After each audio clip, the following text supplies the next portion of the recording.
Low energy, unfocused, foggy? You might be dehydrated. Whether it's hot yoga, over 100-degree weather, or too much sun. Gatorlight, with a specialized blend of 5 electrolytes, was scientifically designed to help move fluids into the body faster for rapid rehydration. Shop now at retailers nationwide. Gatorlight hydrates faster than water. Is it in you? Symptoms noted are signs of mild to moderate dehydration. Consult a healthcare professional if symptoms persist. From the Fifth Quarter Studio in Madison, Wisconsin, you're listening to the Coaching Youth Hoops Podcast. They're playing basketball. Here's our hosts, Steve Collins, and Bill Flitter. All right, welcome to Coaching Youth Hoops. Coach, how are you? How you doing? Beautiful day here in Northern California. The smell of basketball is in the air. It's October, Yeah. I know. I'm I'm going to dedicate this episode to my dog. So it's a good Annabelle. idea. I know. Yeah. My dog passed Shout away. out to Sanibel. So as any of you that have pets and they pass away, it's like Sanibel was my golden retriever, and we named her after a great place, which probably won't exist in a couple hundred years. It's probably be underwater. All of Florida could be underwater, but anyway, it's a barrier reef in an island in Florida called Sanibel Island, and it's like one of the top 10 shelling beaches in the world. Anyway, and because of the way it hits, so we went there with our kids, and we named our dog Sanibel because we love Sanibel. So anyway, she's in Rainbow. They call it the Rainbow Bridge or something, or I don't know. But she's in a better place. She lived you and I were talking. She lived a good life for 12 years. And that's all you can ask for. The Goldens are the best. I'm telling you, from a loving standpoint. But anyway, would have been a good hunting dog. But anyway, yeah, maybe Disney. Our other dog is Disney.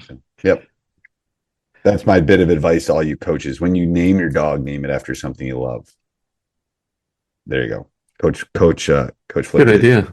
Fridays. My dog's name is Friday. You like Friday? So That's a good Fridays. thing. Fridays, if you like Fridays. Yeah. What I tell people, though, is 1/7 of your life is a Friday, but also 1/7 of your life is a Monday. So if you don't like Mondays, you're basically saying, I don't like 1/7 of my life. Like, no, every day is a good day. Every day you're up and kicking's a good day. All right. So today, Coach, we're going to talk about slumps and losing streaks. Haven't had many of those, but we'll talk about them. Nice. Haven't had many. That was good, Coach. I'm knocking on wood. Oh, then I guess I'll talk from experience. I haven't had many. But before we do that, I'd like to shout out, everyone should be going over. This is the perfect time to buy Coaching Youth Hoops right now. I'm sure you're all in the heat of the battle and wondering what to do at practice and all those things. So coachingyouthhoops.com. Go over and check it out. It's got everything that you need to help your coaching. Well, then I ask, why wouldn't you? It's not like we're charging like $700 for the things. It's like we're trying to make it affordable. Stop. It's like, no, I'm just kidding though. It's like if you want to add your own spin and creativity, you can, but it just gives you a nice base on that late night at work, and you're like, oh shoot, I got practice in 30 minutes and I got to pick up my kid and then head to practice and get home from work and grab something at the door and then practice plan. Like, no, we got it all done for you. So go check it out, coachingyouthhoops.com. And then so Coach has gotten me exponentially more excited about the next thing over time. Right? It was a little bit harder. It took a weekend in Chicago, and it took like maybe a couple pivots along the way, as any new business would. As any new business does. And I don't think when we left Chicago, we ended up with what we started with, but there's pieces of it a little bit. But tell them about Sideline Savings, Coach. Yeah, go check out sidelinesavings.com, especially if you're a tournament operator or plan to. This is the platform for you. It's going to add communications to your events. It's going to add ticketing and a loyalty program for your parents. It's basically it provides a lot more intelligence than if you were just accepting credit cards through Stripe. Yeah. And it's not very expensive at all. You can go to sidelinesavings.com, go check it out, sign up. I'll give you a personal demo. Whoa. All right, great. They're all rushing there right They're now. rushing. I think the server just died because of all the traffic. Crashed, okay. Yeah. All right. So we're going to talk about slumps and losing streaks. I will tell you about a losing streak that I had, Coach. Okay. You know about my history with coaching, and I took over a high school program that was literally the doormat of Wisconsin. And I thought if I could turn it into a team or a program that could win half its games, I'd be happy. Well, my first year was one of two losing seasons in my entire coaching career. And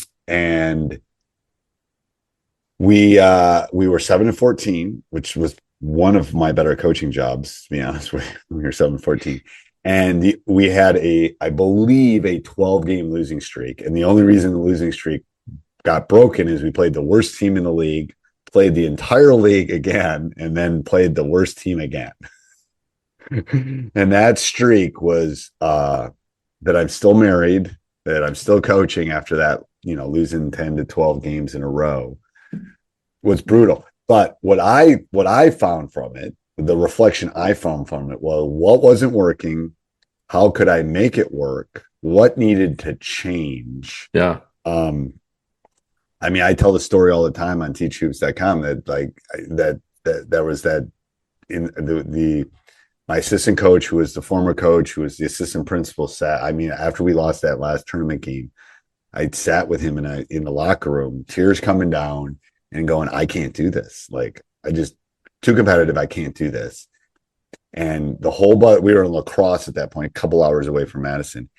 And he said, by the time we get back into Madison, we'll have this figured out. And we went through the youth program, went through what our expectations in the off season were going to be, how we're going to, everything. Because I got the job in October before the season, or late September, early October. So I didn't have much time to get ready. And that changed the progression of probably my life, that 2-hour bus ride, because it, allowed me to do what I was able to do in my high school, allowed me to be able to do in my business. All that basketball has made all that possible. And it was probably that 2 hours, it was probably that failure. I just saw a tweet about this, or a TikTok about it too. It's like, I think it was Cunningham from the Fever. She basically said, you got to fail. Like, you have to fail to know that that doesn't work. Like, I don't know how many times Edison failed. I think how many times he failed 1,000 times before he built a light bulb, kind of thing. It's true. It's like I had to, because I was 20 something and I was going to be the best coach ever. And I was like, we've all been there and had that feeling. And it's like, well, maybe you're not, and maybe you got to learn a little bit more. And it's like, and then I think we literally drove to Memphis that spring to go to a clinic. And it was like, we did things that, like, and again, this was, mid 90s, but it was like, how could I get better? How can we get better? What do we need to do? How do we change a culture that is, like, just not been used to winning? And, it's like, you got to coach through, and you got to coach through streaks and losing things, but then there's another side to it that you can come out the other side if you are willing to face it. Right. Going back to my dog, you got to face the death. And then how do you move forward? How do you remember the good times and not the bad thing that just happened? It's the same thing here. How do I learn from this? It's been every loss over my career. I have notebooks behind me. I've tried to take something from every loss. Now, we were teasing, but I've been very blessed. I've won 80% of the games I've coached. I've been very, very blessed with great players, great community, kids that bought in, communities bought, parents that bought in. But every one of those losses has been documented. if not here on a piece of paper in my note, like, here's what we did, here's what we didn't do, here's how I didn't prepare. Because some of those losses are my fault.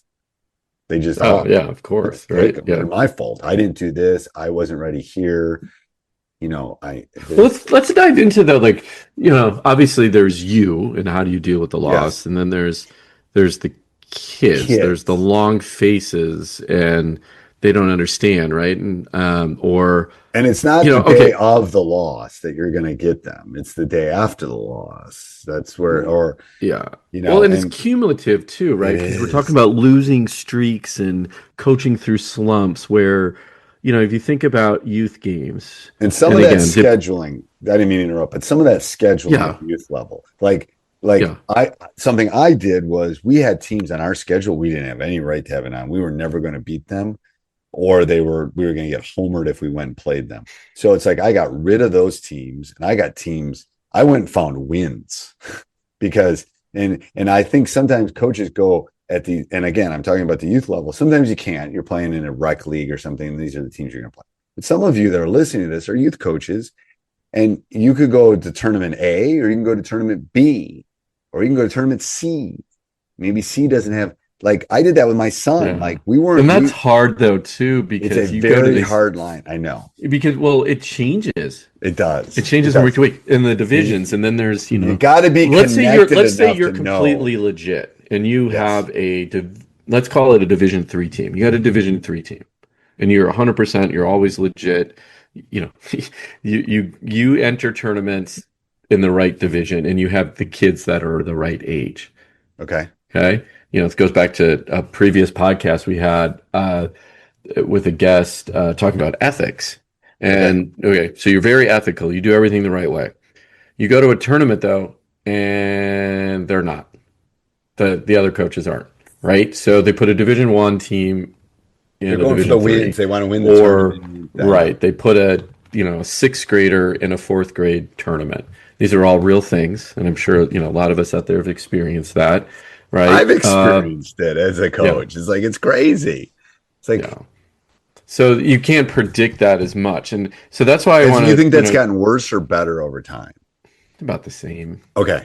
Because there is some that falls on us, is you got to really work hard to figure out where you should fall. Like, it can't be, like, you kind of start knowing where the good teams are going to go. Well, you also know the good tournament directors. If you mention something to them and say, look, this, come on. Here's where I am. Is this? Can you please talk to the other team? Is that girl really in sixth grade or really in fourth grade? Yeah. Like, really? Because I'm looking at her eye to eye. Yes. And they might say, yeah, she just has to be big for her age. Okay. All right. I know. But examples is, this team that I have now, the 7th and 8th grade team, brand new team, pieces from multiple teams, never really played together. We lost a lot of games in the beginning. We just weren't gelling. Maybe we were in the wrong tournaments. I would change it from week to week, trying to find the right level of competition. Right. It was, and I just repeated to the kids, look, it's fine. You're here, you're showing up. We're getting a little bit better all the time. You're learning how to work with one another. You're learning each other's tendencies. Everybody's working hard. They're doing their part. Let's just stay focused on not winning, but just getting better. Right. And then also, we would do after the games, okay, what do we got to work on next week? Right, just having the conversations, and don't ignore the losing streaks, but bring them up, have conversations about them, and just say, look, you got to believe in the process, right, as much as you can, and pick apart. I just remember in some games, like you had mentioned, there's no business we should have been playing this particular team.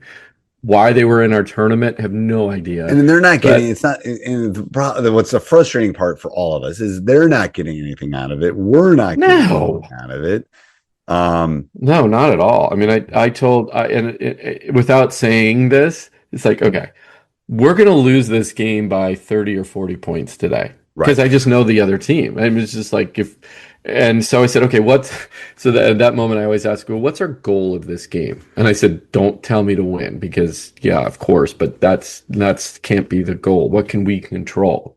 Right. And, maybe we can control, hey, we're going to make sure we run the offense the right way. We're going to hit these screens or these ball handoffs, or we're going to, maybe try to score in the first quarter. We do want to score X number of points in the first half, right? Let's just make that, or number of stops or something other than the win. And that's how you kind of just slowly chip away at those losing streaks. You turn them into wins. Right. Because then you can say, hey, oh my gosh, okay, we hit our goals. We didn't win, but hey, you know what? We hit our goals. We're going in the right direction. We're getting a little bit better. Those wins are going to come.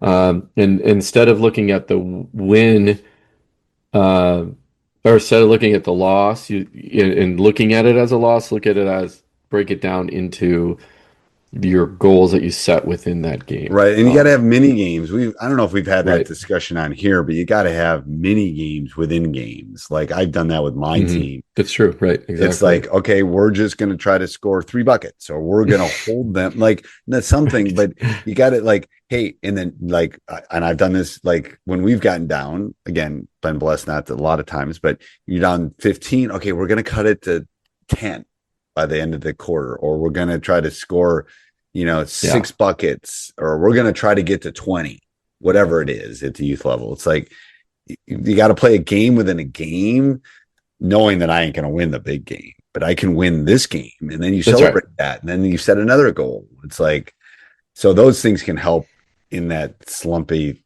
losing streakish thing. Scheduling can be one of the best ways if you can figure it out. Right. Yeah. If you have the flexibility of doing that, do that. And it's hard to keep morale up. It's nobody likes to lose, right? Parents don't like it, and it's like mom and dad are saying, coach doesn't know, down. That's right. It's all that stuff. All right, anything else, coach? Well, hey, if you want to continue to win, go to coachingyouthhoops.com. Go download our practice plans. Yeah. It's taking our 100 years plus combined experience. It's 60 plus. We'll say 60 plus. 60 plus years of coaching experience, taking all the bad stuff out, only kept the good stuff, boiled it all down for you so you don't have to do it yourself. We've done all the hard stuff. Coachingyouthhoops.com. Go check it out. Good. And if you're a tournament director, go over and check out sidelinesavings.com too. You're going to love it. Coach has got a kid in college. Okay. Want to help out a little bit. All right. Yeah. All right. Till next week, coach. Till next week.